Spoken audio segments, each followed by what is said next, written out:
Hello friends, welcome back to our channel study book में आपका बहुत बहुत स्वागत है। आज हम लोग वेस्ट बंगाल बोर्ड के क्लास 10 के एक निबंध नौबत खाने में इबादत, इसका जो क्वेश्चन है बिस्मिल्लाह खां की चारित्रिक विशेषता और बिस्मिल्लाह खां के जीवन से हमें क्या प्रेरणा मिलती है, इन दो क्वेश्चंस को करने वाले हैं। तो चलिए आज की क्लास की हम लोग शुरुआत करते हैं। देखिए, पहला क्वेश्चन है कि नौबत खाने में इबादत नामक पाठ के आधार पर बिस्मिल्लाह खां की चारित्रिक विशेषताओं पर प्रकाश डालिए, या बिस्मिल्लाह खां के व्यक्तित्व के प्रमुख पहलुओं पर प्रकाश डालिए, या बिस्मिल्लाह खां का चरित्र चित्रण कीजिए। देखिए, पहला बिंदु है, इनको 5 बिंदुओं के माध्यम से हम लोग समझने का प्रयास करेंगे। पहला बिंदु, सांप्रदायिक सौहार्द।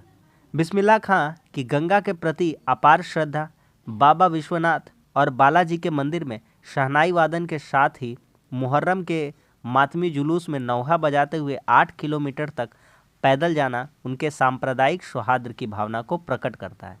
चूँकि वे मुसलमान होते हुए भी अपने मजहब का तो सम्मान करते थे, साथ ही जो और भी धर्म है जैसे हिंदू धर्म, उसके प्रति भी वे अपार श्रद्धा व्यक्त करते थे और उसके लिए वे क्या करते थे, बाबा विश्वनाथ और बालाजी के मंदिर में शहनाई वादन करते थे। साथ ही अपने जो पर्व है मुहर्रम, उसमें मातमी जुलूस निकालते थे और नौहा बजाते हुए अर्थात छाती पीटते हुए 8 किलोमीटर की दूरी तक पैदल जाते थे। यह सब करना उनके सांप्रदायिक सौहार्द की भावना को प्रकट करता है। आगे बढ़ते हैं, दूसरा बिंदु देखते हैं, निष्काम भाव से संगीत की साधना। ईश्वर से प्रार्थना करते समय उन्होंने कभी भी धन संपत्ति की चाह नहीं प्रकट की, बल्कि सच्चे सुर का वरदान ही मांगा। और हम जानते हैं कि जो उस्ताद बिस्मिल्लाह खां साहब है, उन्होंने 80 वर्ष तक संगीत की साधना की है, शहनाई की साधना की है, और ईश्वर से पाँचों वक्त के जो नमाज थे और लाखों सजदे वे इसीलिए किया करते थे ताकि वे ईश्वर से सच्चे सुर का वरदान मांग सके। वे सच्चे सुर में जब अपने सजदे करते थे तो उन्होंने अपने सजदे में, अपने प्रार्थना में कभी भी ईश्वर से धन संपत्ति की चाह नहीं रखी थी, बल्कि सच्चे सुर का वरदान ही मांगा था। अगला महत्वपूर्ण बिंदु है निश्चल स्वभाव। उनकी हंसी बच्चों जैसी भोली व स्वाभाविक थी, उनमें किसी भी प्रकार का बनावटीपन नहीं था। उन्होंने बचपन की फिल्म देखने की बात से लेकर रसूलन बाई और बतूलन बाई से संगीत प्रेरणा लेने तक की बात को स्पष्ट रूप से कह दी है। जब उनके अनेक साक्षात्कार हुए अर्थात इंटरव्यू हुए, तो उन्होंने अपने बचपन के दिनों में अपने बचपन की रुचियों के बारे में खुलकर बताया है, कोई भी बिना झिझक किए हुए। उन्होंने बचपन की फिल्म में चाहे वह सुलोचना को अपनी जो प्रिय अभिनेत्री मानते थे, उनकी फिल्म को देखने से लेकर के जो रसूलन बाई और बतूलन बाई जो 2 बहनें थी, उनके संगीत से प्रेरणा लेकर के उन्हें भी संगीत के प्रति इतनी आसक्ति हो गई थी। यह बात भी वो बहुत ही स्पष्ट रूप से हमसे कहते हैं। तो इन पंक्तियों से हमें पता चलता है कि वे कितने निश्चल स्वभाव के थे। आगे आते हैं, विनम्रता।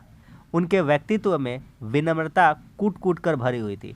शहनाई के सुरों का बादशाह होने के बावजूद वे कहते थे कि मुझे अब तक सुरों की बरतने की तमीज नहीं आई है।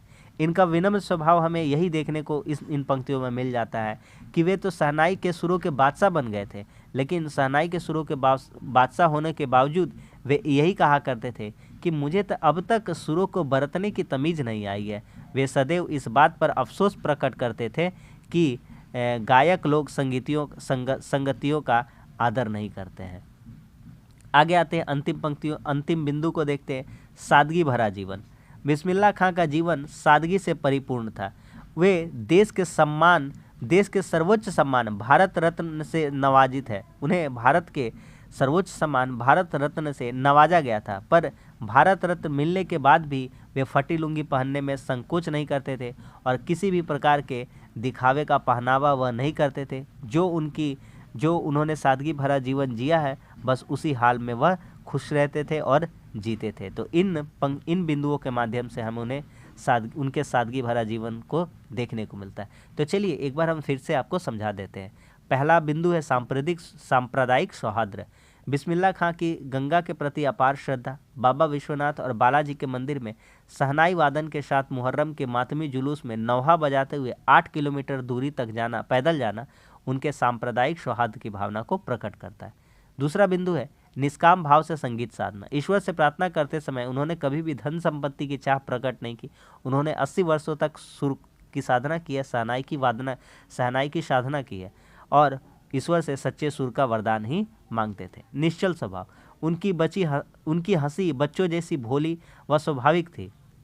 उन्होंने बचपन की फिल्म देखने की बात से लेकर के रसूलन एवं बतूलन बाई के संगीत से प्रेरणा लेने तक की बात को स्पष्ट रूप से हमसे कहा है।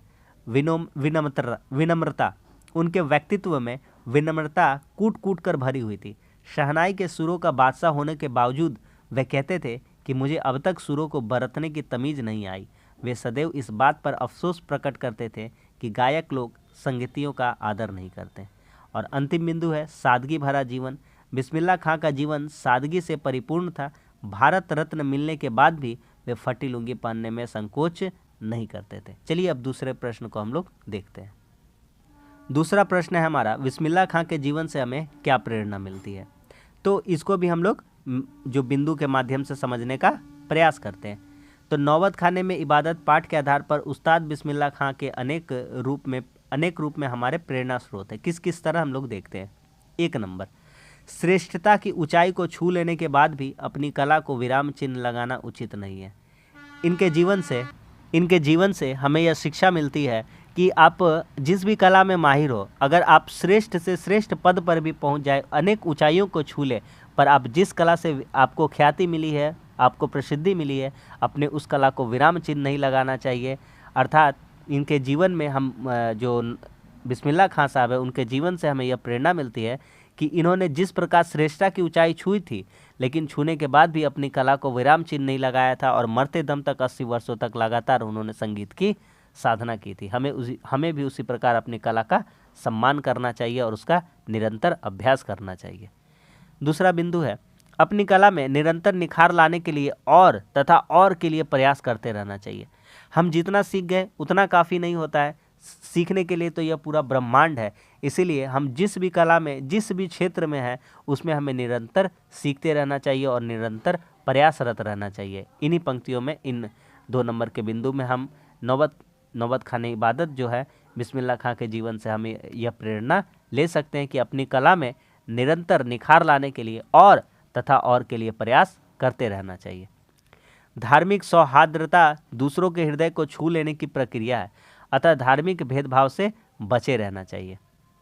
न कि हिंदू, मुस्लिम, सिख, ईसाई, कुछ भी ऐसा नहीं करना चाहिए। धार्मिक सौहार्द दूसरों के हृदय को छू लेने की प्रक्रिया है, अतः धार्मिक भेदभाव से बचे रहना चाहिए। जिस प्रकार वे मुसलमान होते हुए भी जो हिंदू धर्म है और जो हिंदू भगवान है, देवी देवता है, जैसे हनुमान जी और बालाजी, उनके प्रति उनकी अपार श्रद्धा थी, तो वे सभी धर्मों का आदर और सम्मान करते थे। अगला बिंदु है, सफलता में कभी इतराना नहीं चाहिए। उनके जीवन से हमें और यह भी सीखना चाहिए कि सफलता में कभी इतराना नहीं चाहिए, घमंड नहीं करना चाहिए। यथावत जीवन जीते हुए कृत्रिमता से दूर रहना चाहिए। इतने सफल व्यक्ति होने के बावजूद भी, इतने प्रसिद्ध भारत रत्न सम्मान से, भारत के सर्वोच्च सम्मान भारत रत्न से इन्हें नवाजा भी गया था, फिर भी ये एक जो ज़िंदगी है अपनी, वह कृत्रिमता से दूर रखते थे और प्राकृतिक जीवन जीते थे। किसी प्रकार का दिखावटीपन और बनावटीपन नहीं करते थे और घमंड तो उनमें नाम मात्र का भी नहीं था और अपने सफलता पे वे कभी इतराते नहीं थे। बस ईश्वर से यही प्रार्थना करते थे कि हे ईश्वर, उन्हें एक सच्चा सुर दे दे। आगे देखते हैं। विषमताओं में भी ईश्वर के प्रति आस्था बनाए रखनी चाहिए। अपनी उपलब्धियों को ईश्वर की कृपा मानकर उसके प्रति कृतज्ञ होना चाहिए। ऐसा होने से घमंड प्रवेश नहीं कर पाता। आप कभी भी किसी भी मुकाम पर पहुंच जाइए, अपनी उपलब्धि को आपको ईश्वर के प्रति समर्पित करना चाहिए और उन्हीं की कृपा मानना चाहिए और ईश्वर का आभार व्यक्त करना चाहिए कि हे ईश्वर, हम आज जो भी है, जिस जगह पर भी है, आज आपकी कृपा से ही है। ऐसा होने से आपके अंदर कभी भी घमंड का प्रवेश नहीं होगा। तो यह जो चारित्रिक गुण है, हमें इनके जीवन से यह प्रेरणा मिलती है। अगला देखते हैं। अपनी कला के प्रति समर्पण भाव होना चाहिए। आप जिस भी क्षेत्र में हैं, जिस भी कला क्षेत्र में हैं, आपको उस कला के प्रति सम्मान भाव होना चाहिए और आपका जो संपूर्ण जीवन है उसी के प्रति समर्पित हो जाना चाहिए। ऐसा करने पर सफलता निश्चित रूप से आपके चरण चूम लेगी। अब आप अगर जिस भी क्षेत्र में है उसके प्रति आप अपना संपूर्ण समर्पण भाव दीजिए और ऐसा करके आप देखेंगे, आप जिस क्षेत्र में सफल होना चाहते हैं, आपको निश्चित रूप से आपकी लगन जो है आपको एक दिन कामयाबी के शिखर पर पहुंचाएगी और जो कामयाबी है आपके चरण चूम लेगी। तो इस तरह से हम विभिन्न जो बिंदु है इनके माध्यम से देखते हैं कि बिस्मिल्लाह खां साहब के जीवन से हमें क्या क्या प्रेरणा मिलती है। चलिए एक बार फिर से बता देते हैं। पहला नंबर बिंदु था कि श्रेष्ठता की ऊंचाई को छू लेने के बाद भी अपनी कला को विराम चिन्ह लगाना उचित नहीं है, यह प्रेरणा हमें मिलती है। दूसरा, अपनी कला में निरंतर निखार लाने के लिए तथा के लिए प्रयासरत करते रहना चाहिए। तीसरा, धार्मिक सौहार्दता दूसरों के हृदय को छू लेने की प्रक्रिया है, अतः धार्मिक भेदभाव से बचे रहना चाहिए। सफलता में कभी इतराना नहीं चाहिए, घमंड नहीं करना चाहिए, यथावत जीवन जीते हुए कृत्रिमता से दूर रहनी चाहिए। विषमताओं में भी ईश्वर के प्रति आस्था बनाए रखनी चाहिए। अपनी उपलब्धियों को ईश्वर की कृपा मानकर उसके प्रति कृतज्ञ होना चाहिए, ऐसा होने से घमंड प्रवेश नहीं हो पाता। अपनी कला के प्रति समर्पण भाव होना चाहिए, ऐसा करने पर सफलता निश्चित रूप से आपके चरण चूम लेगी। तो यह था जो 2 महत्वपूर्ण प्रश्न था, मैंने आपको करा दिया। उम्मीद करता हूँ आपको समझ में आया होगा और आपको अच्छा लगा होगा।